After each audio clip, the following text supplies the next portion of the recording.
na ang pagkakataon mo. Sa darating na November 29 hanggang December 1 ay ilulunsad ang Bayanihan Bakunahan.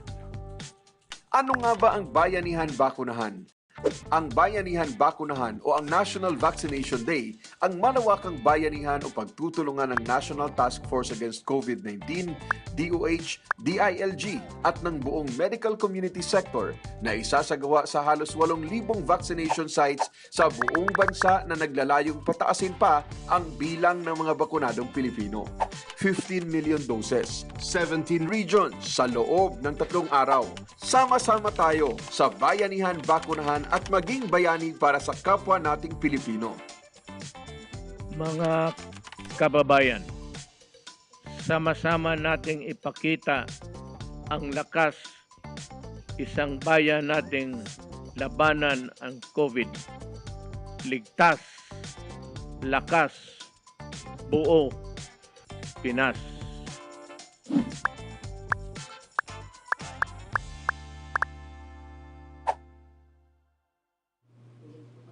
Magandang tanghali po sa ating mga kababayan at sa mga miyembro ng Malacanang Press Corps. I'd like to begin by providing some updates from the Interagency Task Force, or IATF. Our first update involves the entry of foreign nationals. Effective 1 December 2021, fully vaccinated nationals of non-visa required countries under Executive Order number 408, Series of 1960, as amended, shall be allowed to enter the Philippines until 15 December 2021, subject to the following conditions. Una, holders of passports valid for at least 6 months at the time of arrival and with a return or outbound ticket to their country of origin or next country of destination. Pangalawa, prior to arrival in the Philippines, the foreign national should have stayed exclusively in green list countries, territories, or jurisdictions for 14 days. Pangatlo, they must have the following proofs of COVID-19 vaccination recognized under existing IATF regulations. Number 1, World Health Organization International Certificates of Vaccination and Prophylaxis. Number 2, VaxCert-PH, or number 3, National State Digital Certificate of the Foreign Government which has accepted VaxCert-PH under a reciprocal arrangement unless otherwise permitted by the IATF. In this regard, the following testing and quarantine protocols shall be observed in all ports of entry. First, a negative RT-PCR test shall be required to be taken within 72 hours prior to departure from the country of origin. Upon arrival, no facility-based quarantine and no on-arrival RT-PCR test will be further required, but the passenger is enjoined to self-monitor for any symptoms until the 14th day, with the first day being the date of arrival. Second, travelers merely transiting through non-green list countries, territories, or jurisdictions shall not be deemed as having come from or having been to said countries, territories, or jurisdictions if they stayed in the airport the whole time and were not cleared for such entry into such countries, territories, or jurisdictions by its immigration authorities. Third, the testing and quarantine protocols of minors shall follow the testing and quarantine protocols of the parent or guardian traveling with them, regardless of the minor's vaccination status and country of origin. Fourth, for those vaccinated but failed to comply with the above test before travel requirements, they shall be governed by the protocols for unvaccinated individuals coming from green list countries, territories, or jurisdictions, such that they shall be required to undergo facility-based quarantine until the release of a negative RT-PCR test taken on the 5th day. They will also be required to self-monitor until the 14th day of arrival, with the date of arrival being the first day. Fifth, for your guidance, the list of non-visa required countries under Executive Order number 408 series of 1960 as amended may be found at the DFA official website. With regard naman to the alert level system, the IATF approved the following to be observed in the nationwide implementation of the said system. First, the Department of Health, in coordination and discussion with the STWG on data analytics, shall determine the alert level classifications of provinces, highly urbanized cities, and independent component cities for the final approval and announcement of the IATF. Ang final alert level classifications ay hindi po pwedeng i-apela. Second, recommendations for new alert level classifications will be given in time for the 15th and the end of the month. However, assessment of areas will be done weekly to determine areas requiring immediate escalation. Third, alert level escalations may be done at any time within the implementation period if warranted. However, de-escalations shall only be done at the end of the set implementation period. Naiintindihan po natin na bumababa ang kaso ng COVID sa buong bansa at magandang senyales po ito. Ngunit, hindi po tayo magiging kampante. We have already seen what can happen when we become lax. Still on the alert level systems, the IATF ratified the following recommendations. Una, with the nationwide implementation of guidelines on the alert level system for COVID-19 response, providing for, among others, guidelines on the conduct of contact sports, IATF Resolution number 79, Series of 2020, issued on 15 October 2020, is hereby repealed insofar as the authority to the regional IATFs to approve the same. Pursuant to the alert level guidelines wherein for contact sports in areas under level 2, the same may be conducted subject to the approval of the LGU where such games shall be held. Okay, so sa LGU po yan. Pangalawa, ang mahigpit na pagpapatupad ng minimum public health standards tulad ng tamang pagsuot ng face mask. Inatasan ang mga pampubliko at pribadong establishmento na tiyakin ang pagpapatupad nito. Kasama na doon sa mga bata, mga minors, at ang pag-exclude sa lahat ng mga hindi sumusunod dito sa kanilang mga lugar. Inatasan din ang mga lokal na pamahalaan na siguraduhin na magpapatupad ng tama ang direktibang ito. Sa madaling salita, kung di po sumusunod ang isang individual sa patakaran ukol sa paggamit ng face mask, pwede pong hindi papasukin sa establishmento. Bilang pagpapakita ng buong suporta sa Bayanihan Bakunahan, ang National Security Advisor bilang Vice Chair of the National Task Force to End Local Communist Armed Conflict ay inatasan na maglabas ng deployment guidelines para sa Cabinet Officers for Regional Development and Security. Sa usaping bakuna, dumating kagabi, November 25, ang 1,017,900 doses ng Pfizer vaccine na binili ng pamahalaan. Kahapon naman, ng hapon ay dumating ang 3,191,040 doses ng AstraZeneca vaccine na donasyon ng Inglaterra sa Pilipinas sa pamamagitan ng COVAX facility. May 700,000 doses ng AstraZeneca vaccine na donasyon ng pamahalaan ng Australia na dumating noong Miyerkules, November 24. That is a total of 4.9 million doses that arrived between Wednesday and yesterday. Samantala, nasa halos 79.6 million ang kabuuang bilang ng doses ng bakuna na naiturok sa buong Pilipinas as of November 25, 2021, ayon sa National COVID-19 Vaccination Dashboard. Sa bilang na ito, nasa 45.32% or almost 35 million na ang fully vaccinated. Habang sa Metro Manila ay higit 100% or 10.4 million na ang nakatanggap ng first dose, samantalang 95.11% or mahigit 9.2 million na ang fully vaccinated. Sa COVID-19 update naman po, nananatiling below 1,000.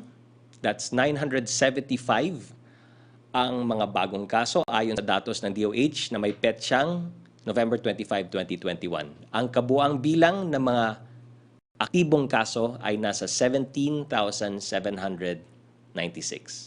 Ang positivity rate, katulad ng last press briefing po natin, ay nasa 2.8% pa rin.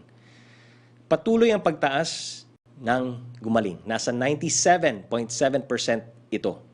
Nasa mahigit 2.7 million ang naka-recover, habang nasa 1.69% ang ating fatality rate. Malungkot naming binabalita sa inyo na kahapon ay nagtala tayo ng 193 sa bilang ng mga binawian ng buhay dahil sa COVID-19. Sumatotal ay mayroon na tayong 47,875 COVID deaths. Patuloy na gumaganda ang kondisyon ng ating mga ospital sa buong Pilipinas. Nasa 30% ang ICU bed utilization, 29% naman sa Metro Manila. 27% ang utilized isolation bed sa buong Pilipinas. Sa Metro Manila, ito ay nasa 25%. Samantala, 16% ang utilized ward beds, 20% naman po dito sa Metro Manila. Pagdating sa ventilators, ang utilized sa buong Pilipinas ay nasa 19%, 21% naman sa buong Metro Manila. Paalala lamang po, hindi pa rin ito dahilan para magpakampante. Patuloy pa rin na sumunod sa mask, hugas, iwas at magbakuna. Ayon sa World Health Organization, I quote, "Data suggest that before the arrival of the Delta variant, vaccines reduce transmission by about 60%. With Delta, that has dropped to about 40%. Dagdag pa ng WHO, vaccines save lives, but they do not fully prevent transmission. Kaya nga po, paulit-ulit naming pinapaalala na kung kayo ay bakunado na, patuloy pa rin po mag-mask, hugas, iwas para iwasang ma-infect ang sarili at maka-infect din ng ibang tao. 3 tulog na lamang ay National COVID-19 Vaccination Days na. Ayon sa Proclamation number 1253 na nilagdaan ng Pangulo noong Miyerkules, November 24, at labas ng aming opisina sa parehas na araw, ang mga empleyado at mga manggagawa na nasa pamahalaan at pribadong sektor na mababayaran sa November 29, November 30 at December 1 ay hindi maituturing na absent basta magpakita lamang sila ng proof of vaccination sa nasabing araw sa kanilang employer. Magkita-kita po tayo sa Lunes para sa Bayanihan Bakunahan launch. Sama-sama nating ipakita ang lakas, isang bayan ng labanan ang COVID sa pinagsamang puwersa ng national government at buong medical community. 15 milyong Pilipino ang ating babakunahan sa buong bansa. Ligtas, lakas, buong Pilipinas. As for the activities of the President, he has a full day today. He is scheduled to speak before the second plenary and retreat sessions of the 13th Asia-Europe Meeting or ASEM Summit on the topic Rebuilding a Resilient Future and Other International and Regional Issues. The ASEM Summit is an informal dialogue process involving 53 partners from Europe, Asia, the European Union, and the ASEAN Secretariat. The Philippines is one of the founding members. This year's summit is chaired by the Kingdom of Cambodia with the theme strengthening multilateralism for shared growth. Malagang anunsyo, naka-flash po sa inyong screen ang lucky winners ng 5,000 pesos para sa buwan ng Oktubre para sa Bakunado Panalo Raffle. Congratulations po sa ating 50 winners. Binavalidate pa po ng DOH ang winners ng November draw. I-anunsyo na ito ilang linggo mula ngayon. Sumali na sa grand draw, pwede ka pang mag-register hanggang December 15. Tandaan, maaari kang manalo ng 1 milyong piso para sa grand prize. Kalahating milyong piso sa second grand prize at 10 ang pipiliin para manalo ng 100,000 pesos. Pumunta lamang po sa DOH Facebook page para sa karagdagang detalye. Kung may manalo man sa inyo dito sa MPC, congratulations. Ayoko na sabihin yung susunod na linya. Dito nagtatapos ang ating presentation. Makakasama po natin ngayon si Dana Crisha Sandoval ng Bureau of Immigration, ang kanilang spokesperson. Magandang hapon po, Kabsec, and sa ngalan po sa si Commissioner Jaime Morente at ng buong Bureau of Immigration, magandang araw din po sa ating mga taga-subaybay.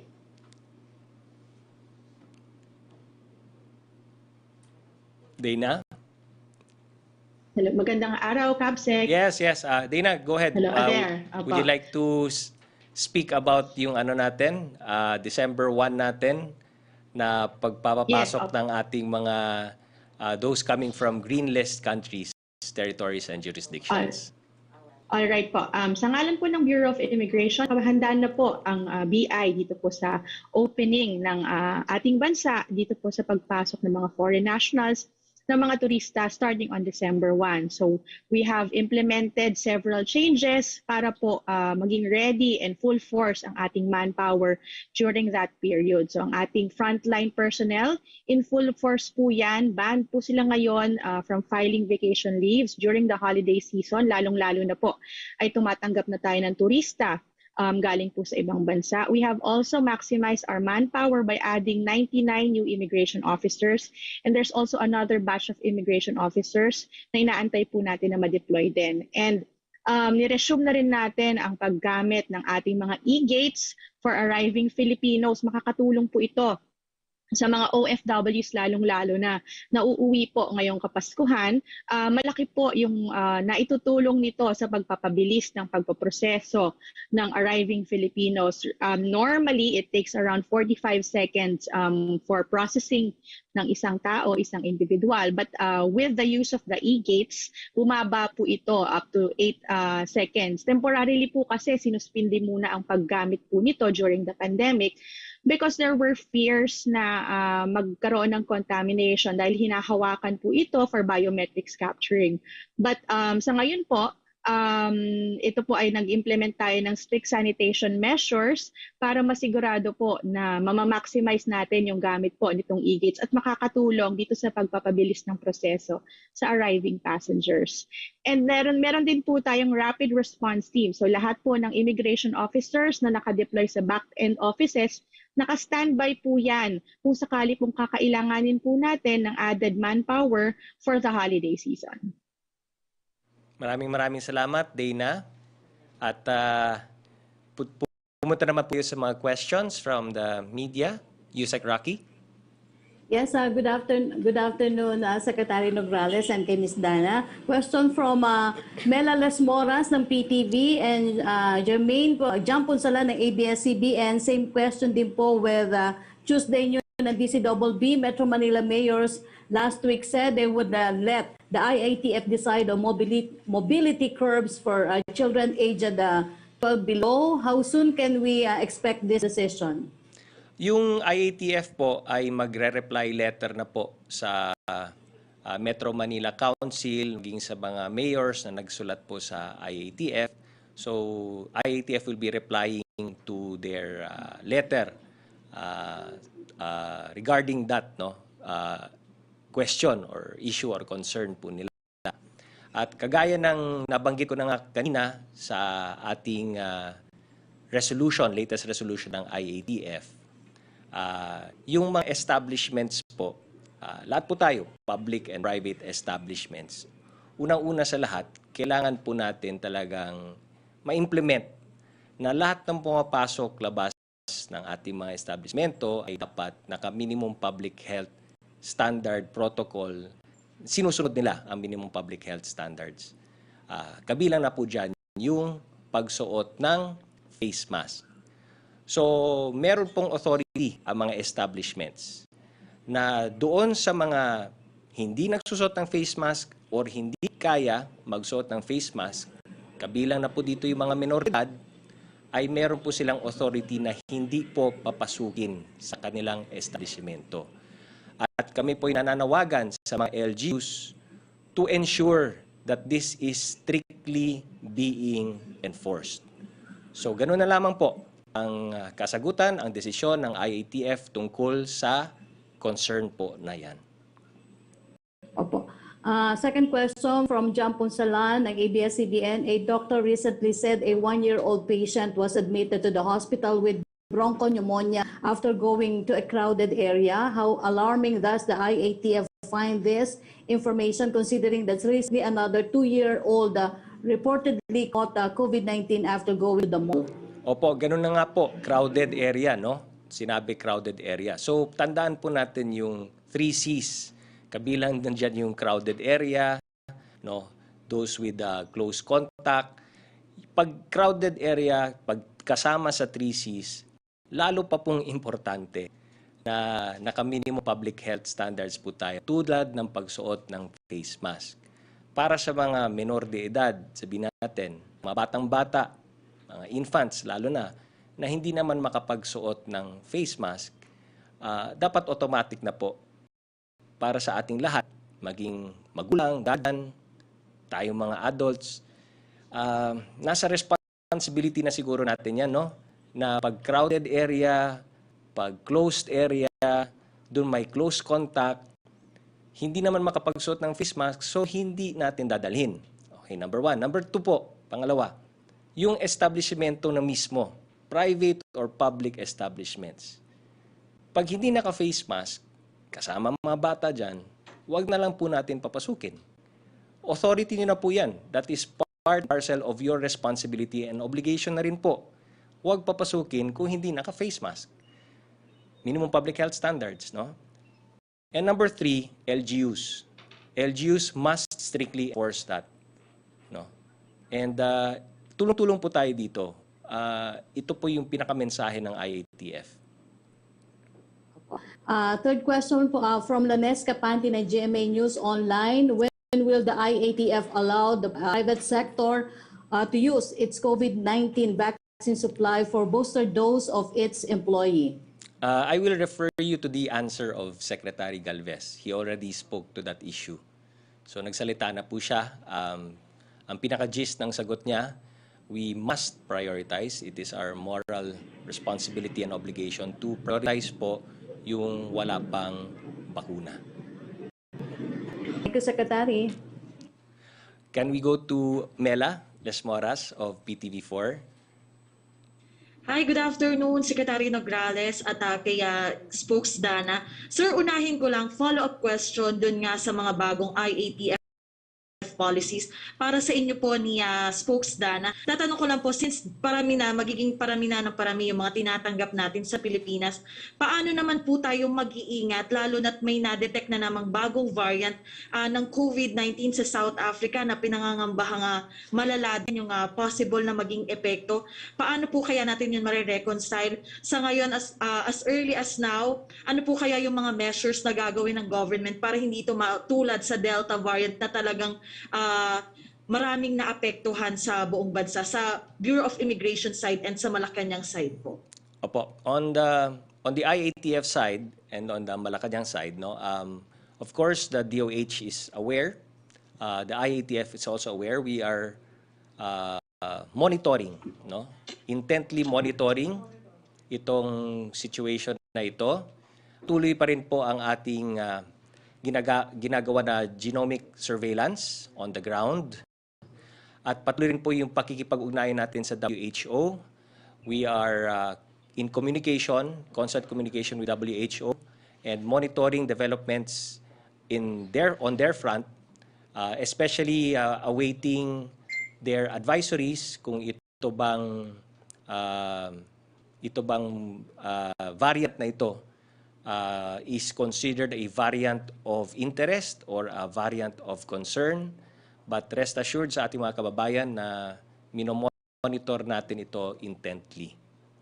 Dana, would you like to add anything? Yes, Cabsec. Sa part naman po ng Bureau of Immigration, nakahanda pa kami na mag-implement kung sakali pong makita ng IATF that there is a need to adjust yung ating mga travel restrictions kung sakali po na biglang may mga umusbong na mga bagong variants kagaya po nung nabanggit ninyo.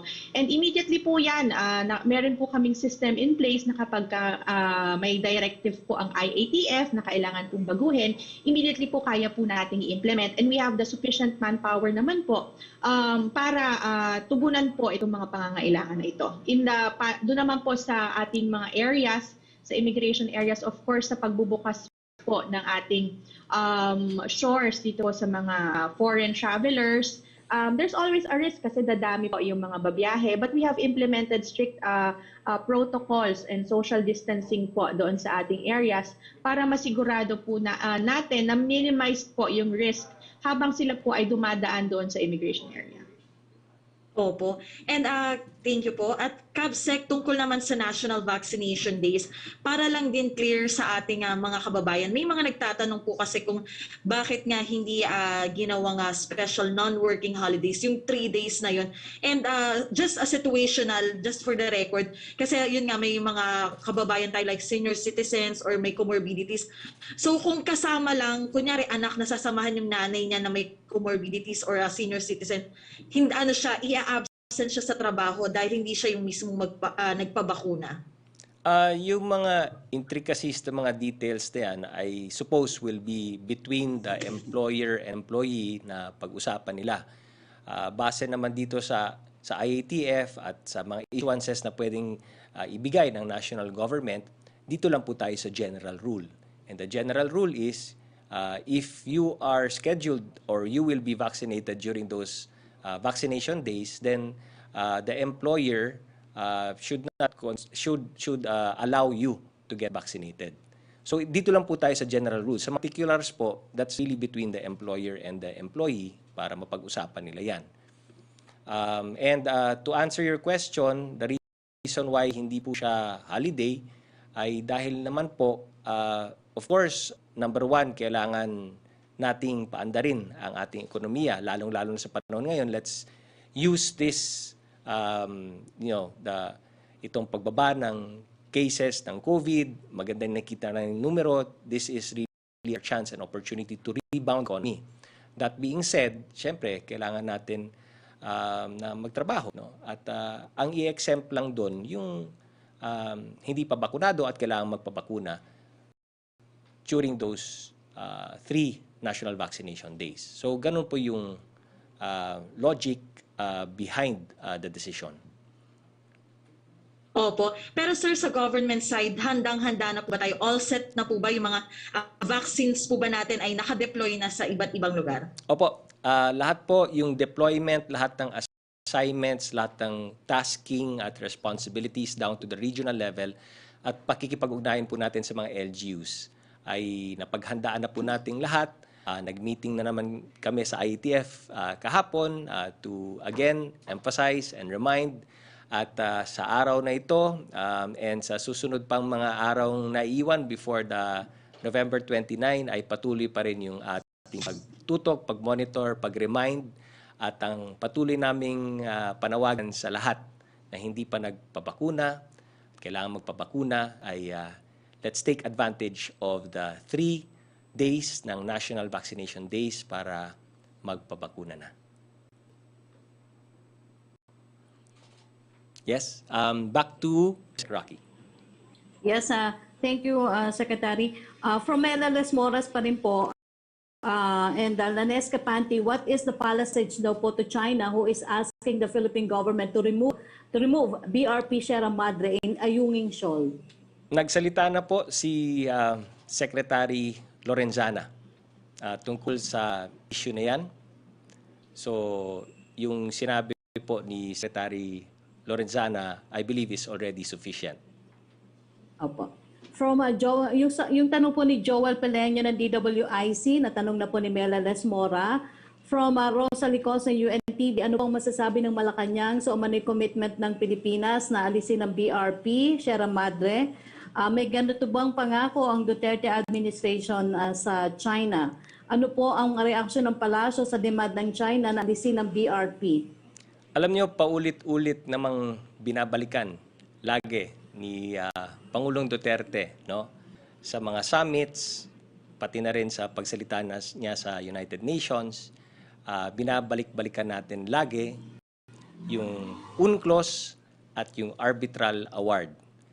So doon po napakaliwanag po na kabilang po yan sa ating EEZ, kabilang po yan sa ating teritoryo, at we will fully exercise our sovereign rights over our territory. Opo.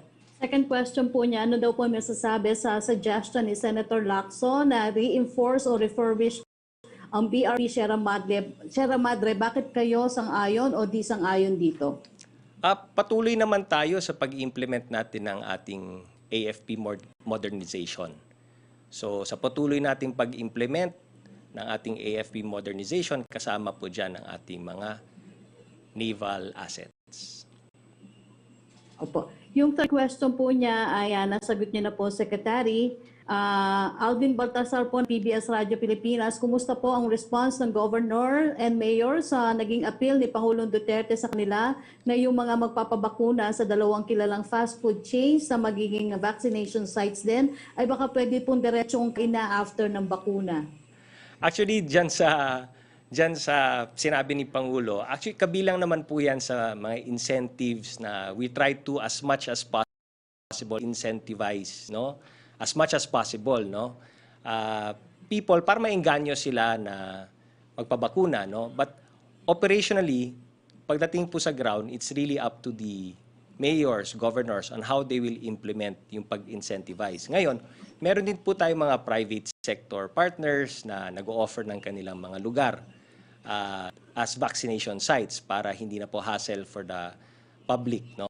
At para mas vaccination sites, mas maging madali at mas ma-maintain natin ang social distancing pag marami tayong vaccination sites. So lahat po yan ay kabilang at kasama dito sa mga plano, sa action plan, sa pag-draw out natin ng national vaccination days natin. So on the ground, it's really up to the mayors and governors on how they will operationalization, put this into operation, lahat ng mga nasa framework at lahat ng na-draw out natin sa ating action plan.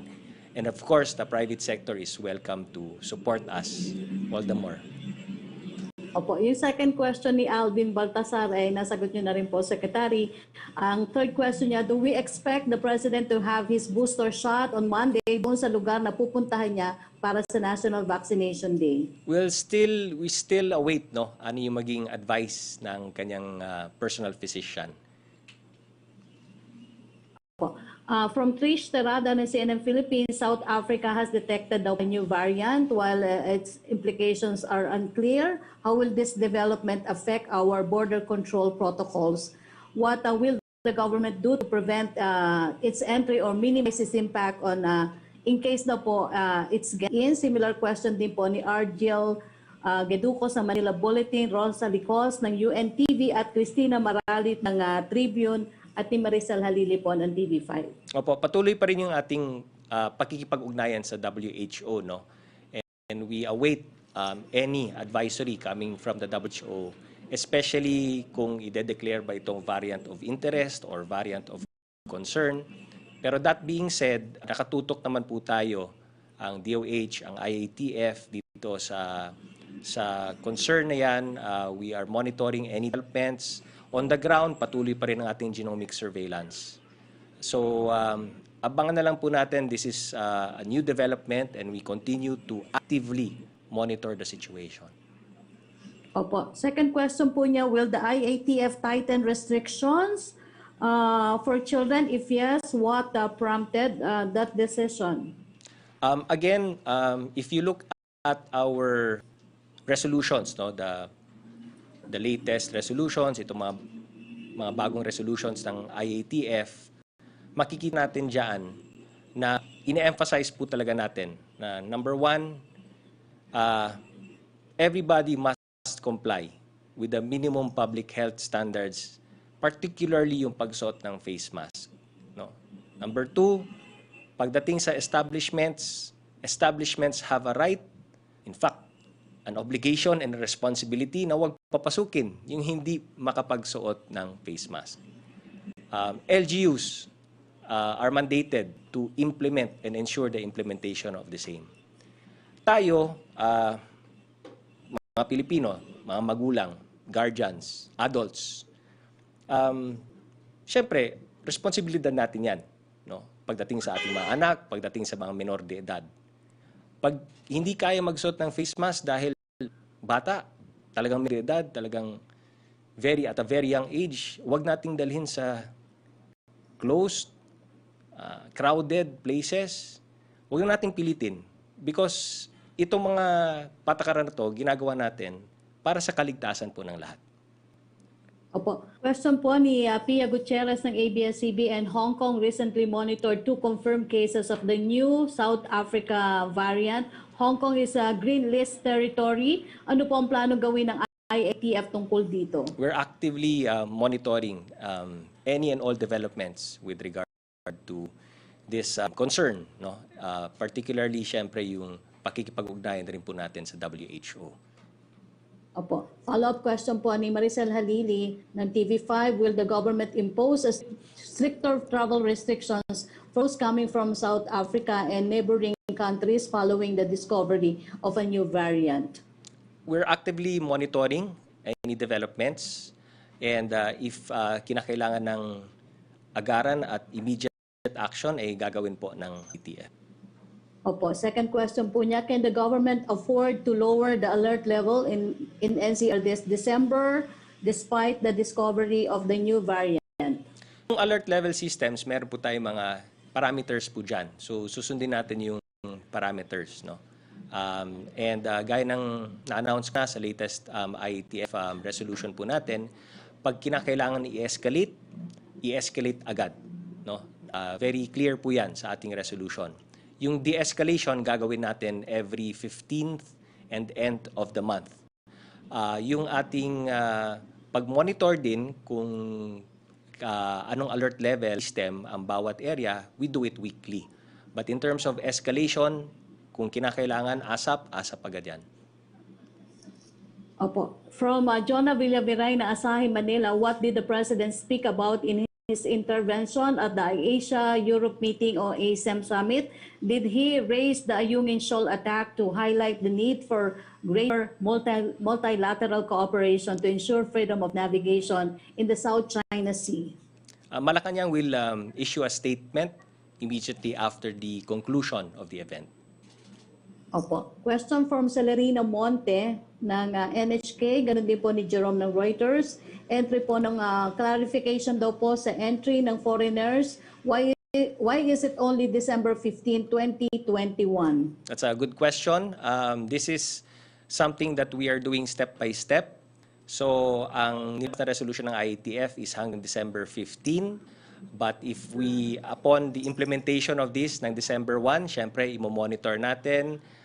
We will make proper adjustments kung kinakailangan while we are monitoring its implementation on the ground. And if we will extend it, we will extend it. So right now, the IATF is just prepared to release a resolution that says up to December 15. Pero pag nakita naman po natin na maganda ang implementation nito, ay i-extend natin yung dates. Opo. From Julie Aurelio ng Philippine Daily Inquirer, may I ask for the palace reaction on the coalition of Bongbong Marcos and Sara Duterte Carpio with the ex-President Arroyo and Estrada's political forces? Does President Duterte feel threatened or intimidated by this consolidation of forces by his daughter and ex-Senator Marcos? That's a political exercise and parties are free to do what they think they should do, basta well within the parameters of our election laws.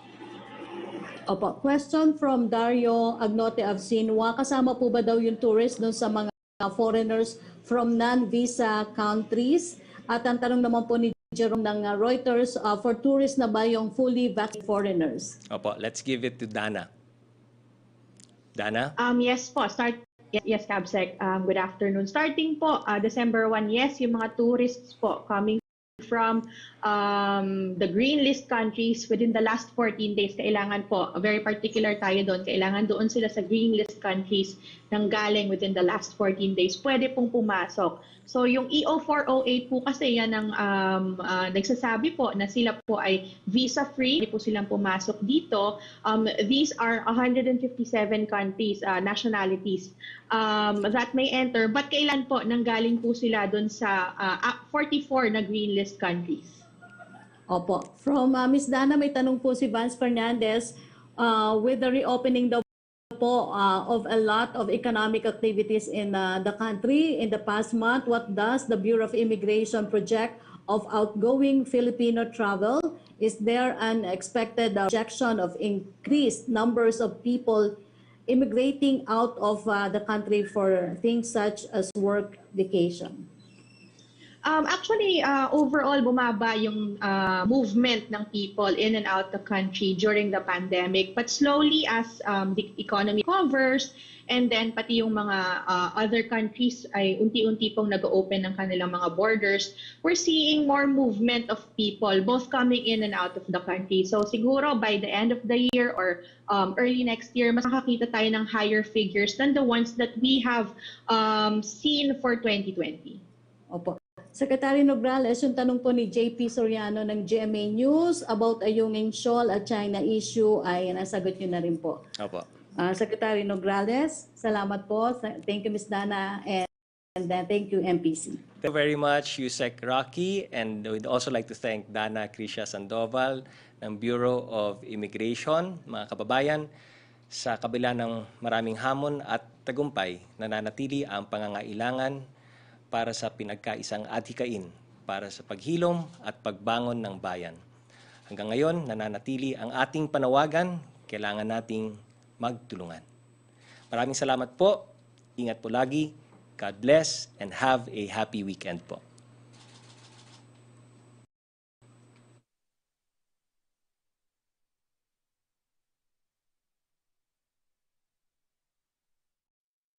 Bakunado ka na. Kung hindi pa, ito na ang pagkakataon mo. Sa darating na November 29 hanggang December 1 ay ilulunsad ang Bayanihan Bakunahan. Ano nga ba ang Bayanihan Bakunahan? Bayanihan Bakunahan o ang National Vaccination Day ang malawakang bayanihan o pagtutulungan ng National Task Force Against COVID-19, DOH, DILG at ng buong medical community sector na isasagawa sa halos 8,000 vaccination sites sa buong bansa na naglalayong pataasin pa ang bilang ng mga bakunadong Pilipino. 15 million doses, 17 regions sa loob ng 3 araw. Sama-sama tayo sa Bayanihan Bakunahan at maging bayani para sa kapwa nating Pilipino. Mga kababayan, sama-sama nating ipakita ang lakas isang bayan nating labanan ang COVID. Ligtas, lakas, buo, Pinas.